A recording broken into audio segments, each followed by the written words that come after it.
CSL Global theme for 2025 is Rising Higher, Growing Deeper. It is all about seeing how our patterns, as simple as they are, creating complex systems, that even little actions and thoughts can grow into amazing things, sort of like compound interest of one's thoughts. January theme is stretching into possibility. As we embark on a year of rising higher and growing deeper, let's revisit the fundamentals of science of mind, the thing itself, the way it works, what it does, and how to use it. Chapters 1 to 4 of the Science of Mind. It's important to realign with these core principles, which also expanding our understanding into our daily lives. Together we'll explore how to stretch into higher and deeper possibilities by grounding into the Science of Mind principles. Recommended book for January is The Science of Mind text by Ernest Holmes. I read it so much my book is like all broken and over. Today's inspirational talk, dive into the natural flow of abundance and goodness that surrounds us. Understand how aligning with this flow can bring ease and grace into your life, allowing your present life to be the access point for this good. Today's speaker, help me welcome April Johnston Ulrich with It Flows.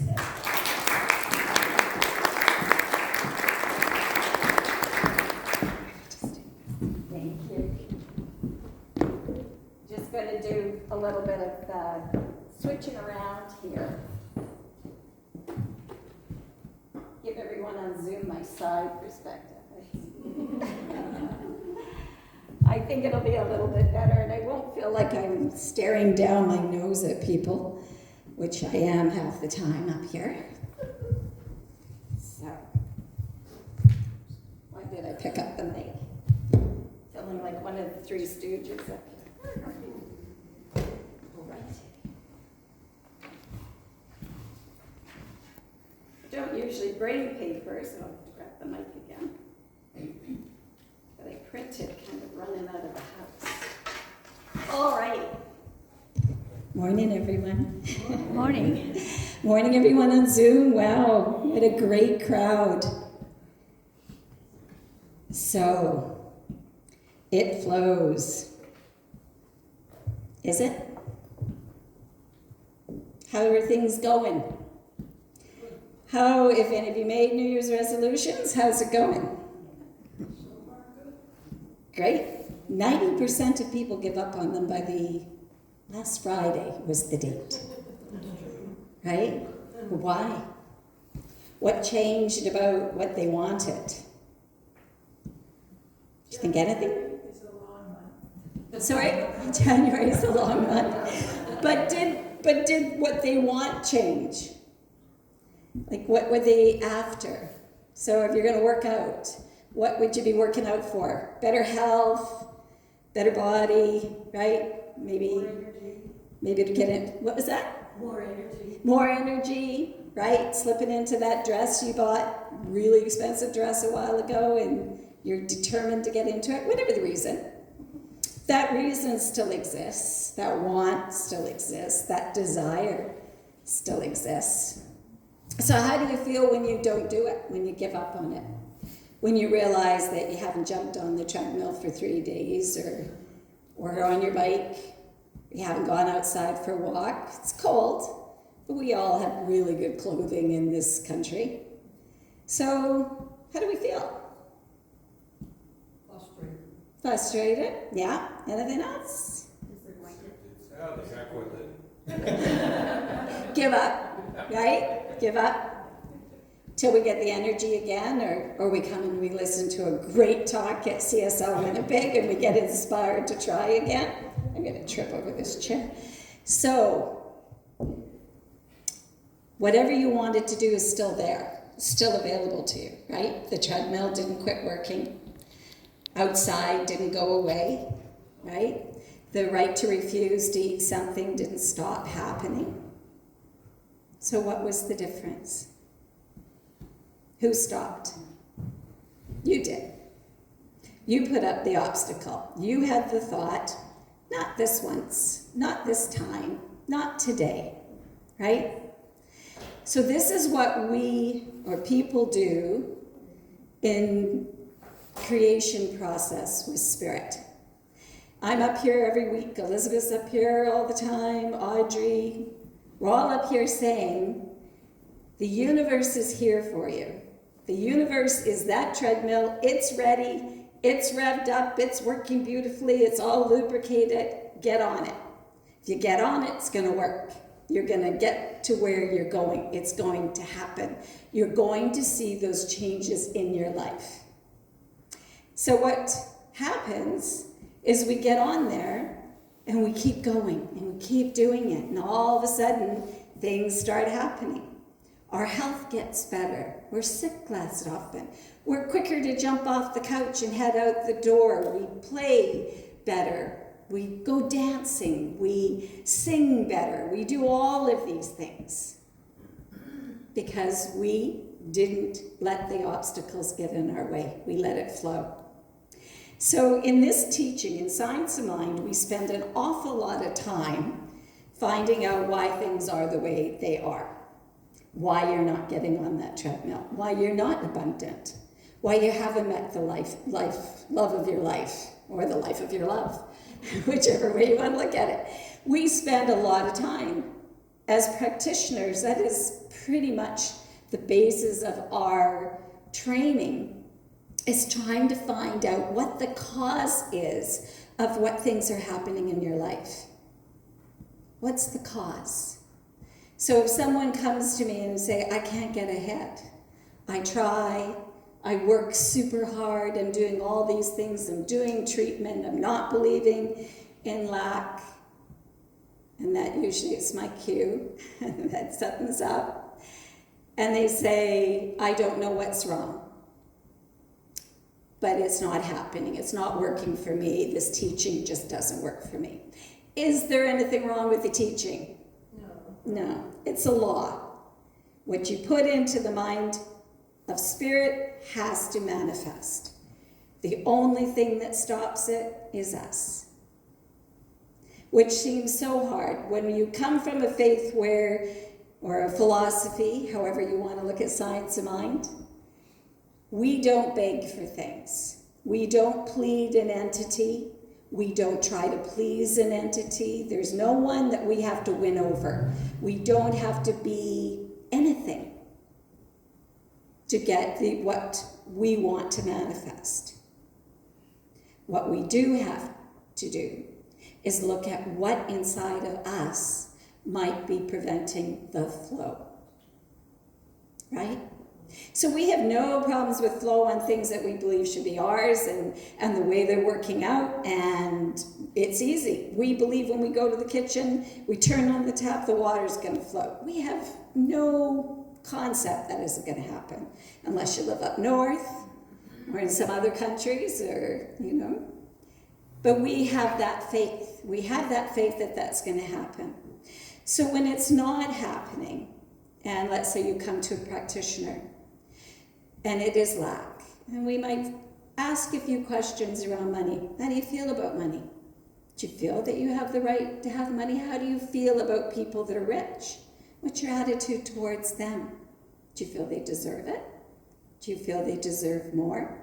How do you feel about those friends that are going on those lavish trips every year? Right.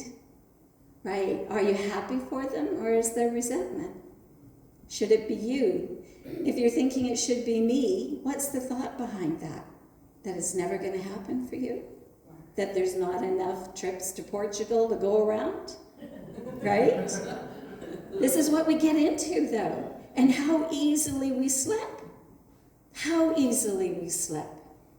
Somebody does something wonderful, and our first thought is, darn, you know what? It's cold. I wish it was me getting on a plane to Atlantis or England, and some of the places some friends of mine are going. And every time I have a twinge of, why not me? Why not me this time? That's my sign that I have a block, that I have something that is preventing the flow. It's nothing on anybody else. It's not on the teaching. It's not on spirit. It's all on me. And that's why I loved, if you were here for the meditation, we do the Ho'oponopono. And that is about forgiving yourself for those thoughts. And when we forgive ourselves, just as we forgive anyone else, what does it do? It pulls it out, right? It eliminates it, it takes it and blows it away. So we need to do that for ourselves. We have many hidden layers of why things are the way they are in our lives. And if we're lucky, we have a friend that we can go over them with. If we're lucky, we have a practitioner waiting to help you pull back these layers. Some might choose a counselor. Whatever it is, we still need to go in and remove these thoughts, right? These ideas that we've held.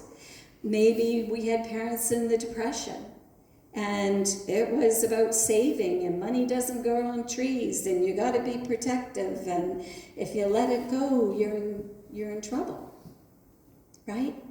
And then you have friends that's never even entered into their consciousness, and they're happy and they're doing things, and you're like, well, I really don't know if I'd take that trip. You have a new car and you're talking about moving next year. What are we trying to do? We're trying to project our own insecurities, our own thoughts, our own ideas of not enoughness onto them. We're trying to put obstacles in their flow. And why? Just probably to bring them to the same level we are at, so we feel better about ourselves, right? So when I asked that question about how is it going this year, what are you seeing, what are you enjoying, what is your mood in the day, what is the common thought, and this isn't a judgment thing, this is an awareness thing. So has it been about how cold it is outside? Has it been, wow, there's been just some great shows to stream lately, I can't even keep up with them? Is it whatever it is? Is it I have tons of friends calling me this week, I've been able to be of service this week, whatever it is, what are you feeling? What's your main feeling? And this is for you on Zoom too. What has been your main feeling this past week? Right? Is it happiness? Is it joy? Is it abundance? Are the people coming that you're meeting up with, are they reflecting joy and abundance and happiness? Are they? Yes. Good. But if they're not, if you're continually coming up with things that aren't easy and that are hard, that is showing that there's an effect happening in your life, and there is a cause. And it might not be as simple as you think it is. So I got up this morning after trying to go to bed at about 9:30, because I thought, I'm getting up really early and going over my notes. I say this every week. So I'm lying in bed and it's now 10:30, not asleep. So I think I'm going to put on a meditation. So find a meditation, didn't look at the time on it. 1 o'clock, this meditation's still happening. And I'm thinking now, panic is setting in. Oh my gosh, I have to be up early, I gotta do my notes. So then I think, I'm going to shut this off. So I shut it off, and I'm lying there. And I can hear the people skating on the river. And it's wonderful. They're laughing. I can hear the blades going up and down, and it really is magical. I love it most of the time, not at 1:30 in the morning. And one girl, I think, must have fallen 15 times and kept screaming every time she hit the ice, which echoed off all of the buildings around our place. So we're on to 2, and I'm thinking, should I just get up? Like, should I just forget about the whole thing, get up? I don't.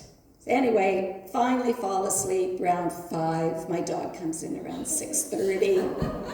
And I'm thinking, okay, I'm getting up. You know, the worst is I'll go home in the afternoon and have a nap. So I was a little bit late, so I'm trying to get my thoughts around the talk today done.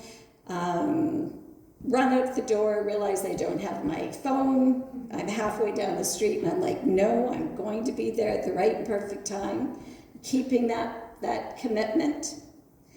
And my window has got a little bit of frost on it, and I stick on my windshield wipers and a little fluid, and my windshield wiper goes flying off the car. So I crank over, I get out of the car, I pick up my windshield wiper, I throw it in the seat beside me, I get back in, and then you notice, like when you've got that tiny bit of frost, which you should have taken the time to wipe off, but that frost and the sun hits it, and oh my gosh, like, I have no idea about cataracts, but I assume that must be what it's like when it's really bad. So I'm driving down the street, and then I'm also thinking, I really want a McDonald's hash brown. Like, really want a McDonald's hash brown.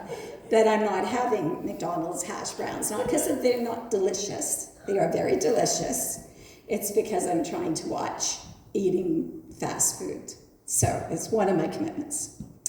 So I pull in here, I come running in, the Wi-Fi is dropping on us, we're all getting a little cool. I think I maybe click back in, I can hear the furnace again. Anyway, all of that are effects.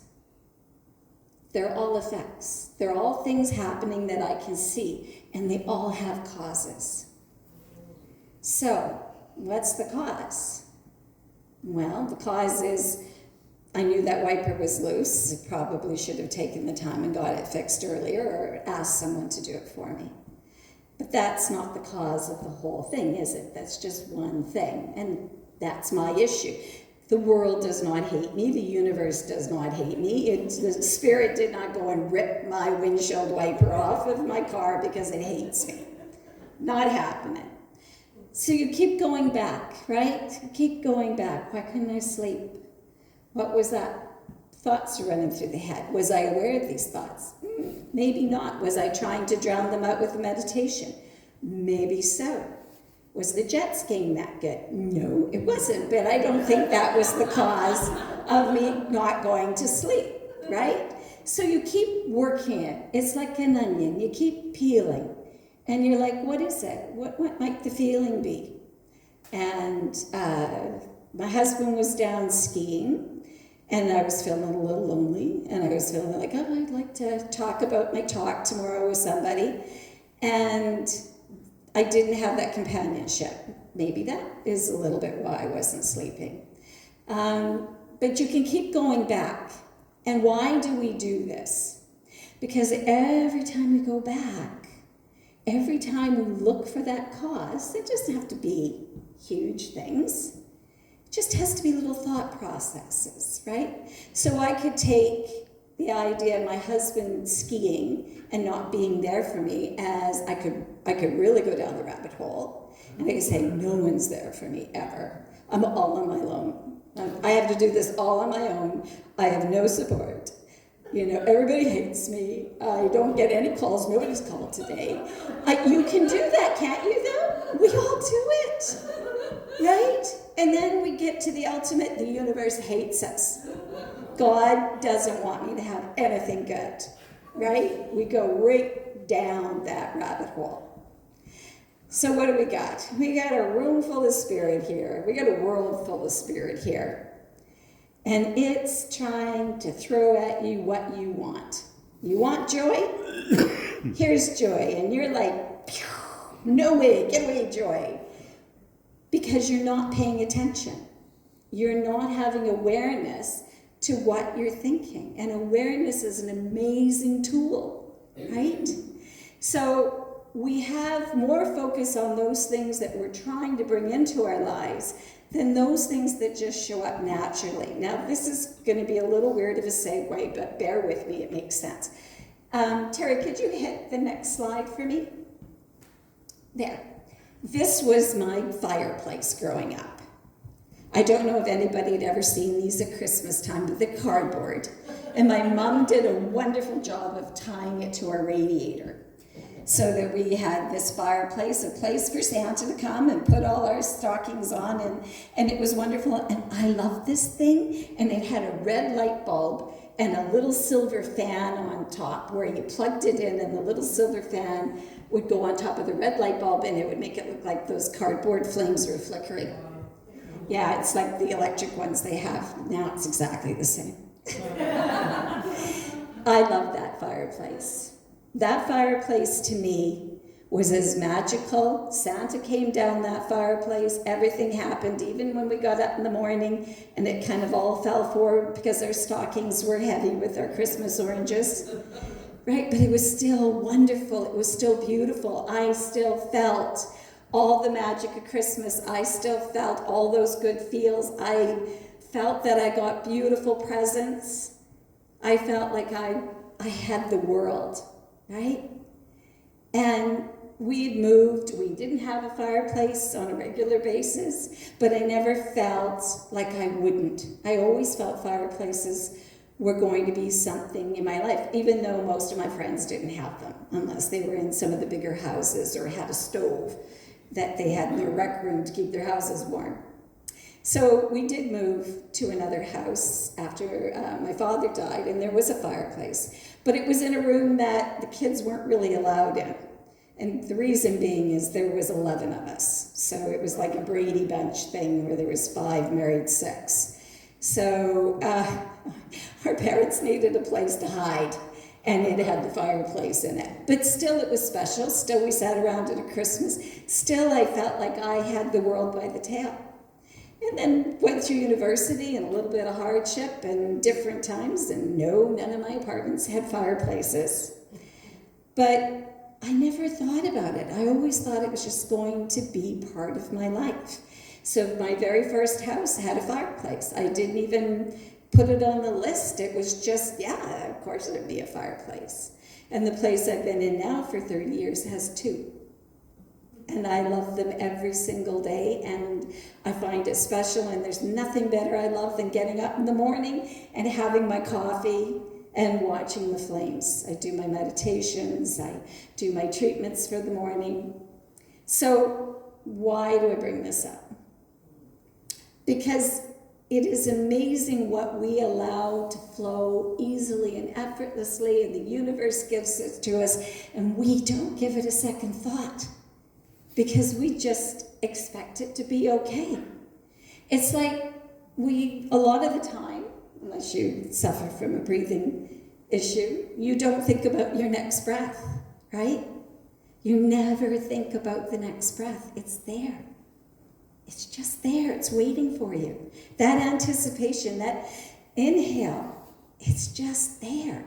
But you know how magical it is? What the trees had to do, what the world's had to do for that breath to be available for you. It's amazing. But because we don't bring our awareness to it, we don't get caught up in it, we don't focus on it, it just flows. It just flows. So what isn't flowing in your life? What isn't easily being manifested? What isn't that you can say and have it show up?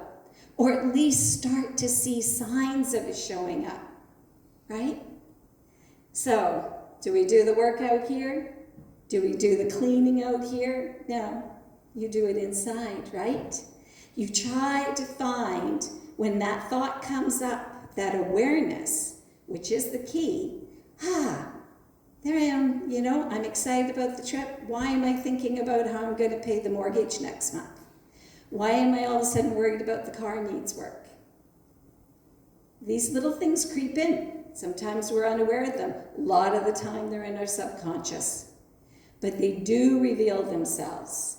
They reveal themselves in something that comes up in the morning, like your windshield wiper flying off.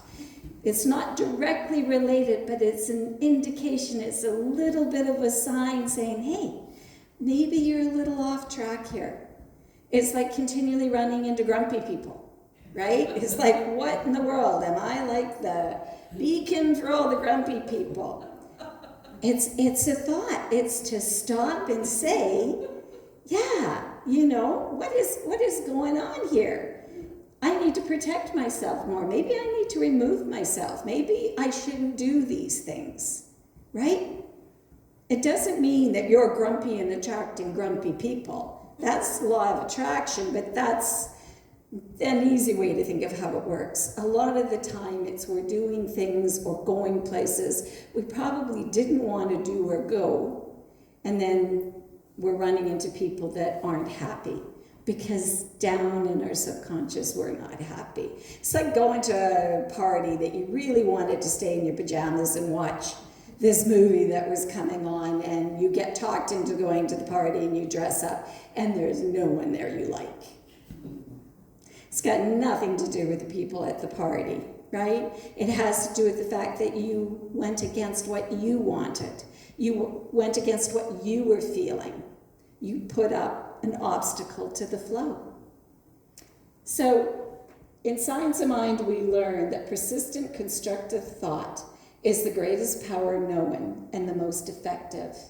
If the visible effect in our lives is not what it should be, that means what's happening, what you're seeing out there, what you're continuing to experience all the time. Troubles with the house, troubles with the relationship, troubles with money, troubles with the body. I shouldn't have segued there. If the visible effect in our lives is not what it should be, if we are unhappy, sick, and poverty-stricken, we know the remedy. The truth is always the remedy, and the truth is the law of liberty is the only real law. When we reverse the process of thought, the effect will be reversed. And that's Ernest Holmes, page 483, if you wish to look that up. And in Science of Mind, we do not say everything is all right when it's all wrong. We do not say peace when there is no peace, but rather we try to discover what is wrong, and why we do not have peace. We do not say that people are poor, sick, or unhappy. We ask why these things should be if the original cause of all things is harmonious, perfect, radiant, and happy. So I know a lot of the time we get accused of putting a positive spin on things, or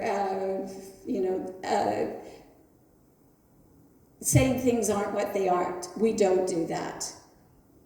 We try very hard not to do that. Some speakers will, but I think the thing that we look at is we go, you're unhappy. And we don't say, well, just think yourself happy. We sit and say, why do you think that is? What thoughts are you having that are making you unhappy? Because the spirit, the universe is standing there going, I got all this happiness for you. Why won't you take it? It's like your treadmill, if it could speak. I've got all this energy and exercise and health for you if you just get on me. This would work, right? We don't deny what's happening in our lives. What we do is we become investigators of it. We become curious. We don't judge it. And the Ho'oponopono is not about judging ourselves. It's about forgiving ourselves for that judgment. Because judgment isn't going to help anybody, right? Judgment never helps anybody. Looking for a cause, looking for what thought is it that may be preventing this from happening for us, right? So we look around the center, and you're so ahead of the curve, and those of you that have joined us on Zoom are so ahead of the curve because you know there is a way. You're here because you understand that it can be different, that there are tools, there are ideas, there are methods, and this can be different, and the universe wants it for you. The universe never says no, always is saying yes. So, you being here, are you ready to intentionally co-create? And you have to do it with intention. You have to, just like a resolution, you have to set an intention. Number one, find out what the block is. Find out what your belief is, why you're having trouble convincing yourself that you deserve these things. What is it? And how can you release it? And how can you move forward before it reveals itself? Because let's face it, they don't always reveal themselves right away, right? So if things aren't unfolding the way you want. Take that time. Try to just be an investigator of your own thoughts. If you catch yourself thinking about money, 24 hours a day, waking up in the night, and the first thought is, oh my gosh, the hydro bill's going to be really bad this month. How are we going to pay it? That's a very strong indicator of where to start. So it's not about the fear of money. Where did the fear of money come from? Where did the idea of lack come from? Where did the idea of not enoughness come from? And these are the things that we get to continually work through. And each time we do, life gets better. I can't even tell you 30 years, the thoughts that went through my mind. They're gone. I mean, and I know I lived them. I've read old diaries, since burned them. But I've read old diaries and I don't recognize the person. The person doesn't exist to me. And sometimes I forget that. Others are just starting that journey. And I want them instantly to join me and come up to what I'm thinking and feeling and what I can see. And they're looking at me like deer in headlights. And I forgot I had to go through that. I had to think I knew it all, realize I knew nothing, think I know it all, realize I knew nothing. And this is the spiritualist journey. This is it, right? Feeling great, flying high, holy crap, something really bad happened, I don't know how to handle it. Start over. Come past that. And every time we do it, we become stronger, we become more powerful, we use more of this with intention. So I want to challenge you. Co-create the life you want. Do it with intention. If something happens to you, do not accept that as just, oh, that's the way things are, that's how it happens. I have no power. You have all the power. Spirit is with you. You're never separated from it. So if you've got a co-creator that is this powerful, why aren't you using it? It's like having a talent and hiding it. I always love the voice or whatever when people come out and they shock you and they're a waiter or they're whatever they are. And they have this magnificent gift and they never used it, right? And yet they got to a place where they realized the reason that they weren't doing music in their lives or they weren't sharing it was a thought or a cause. And they somehow got to it, or someone got to them and convinced them to give it a chance, and their lives blow open. And they become way more than they ever dreamed they could. And that's what my intention is, even as a center, is that we look at the things that aren't working. We look at the things that maybe we're not comfortable with, or we'd like to do better, or we're feeling lacking or limitation, right? What's the cause? We have the effect. What's the cause? And can we correct it? And we're a whole bunch of people with a whole bunch of different ideas, but each one of you is a direct co-creator with Spirit. I can't afford not to have that knowledge from you. I don't think the center can afford not to have you co-creating intentionally with the universe. Watch how it changes everything. Watch how it just moves through your life and starts reflecting. So, take some time in meditation. One of the best places for this stuff to come up. Sit with an idea of something you like and just stay in silence and see what thought floats in front of your mind. And a lot of the time, that is a cause that you can look at. And you can say, there's that thought again. And what is that thought creating in my life? For me, it was lack of sleep and wonderful fireplaces in my life. That we all have that ability. You are so powerful. It is so hard to watch us live mediocre lives when we were never meant to. Spirit has never wanted it for us. So on that, I would ask you this week, try to be aware of those thoughts. Know that law is always flowing. It's always moving. It's never stopped. It's never stagnant. It's never turned its back on you. If you have lack, limitation, lovelessness in your life, it's nothing to do with spirit. Spirit's there going, I got a ton of it for you.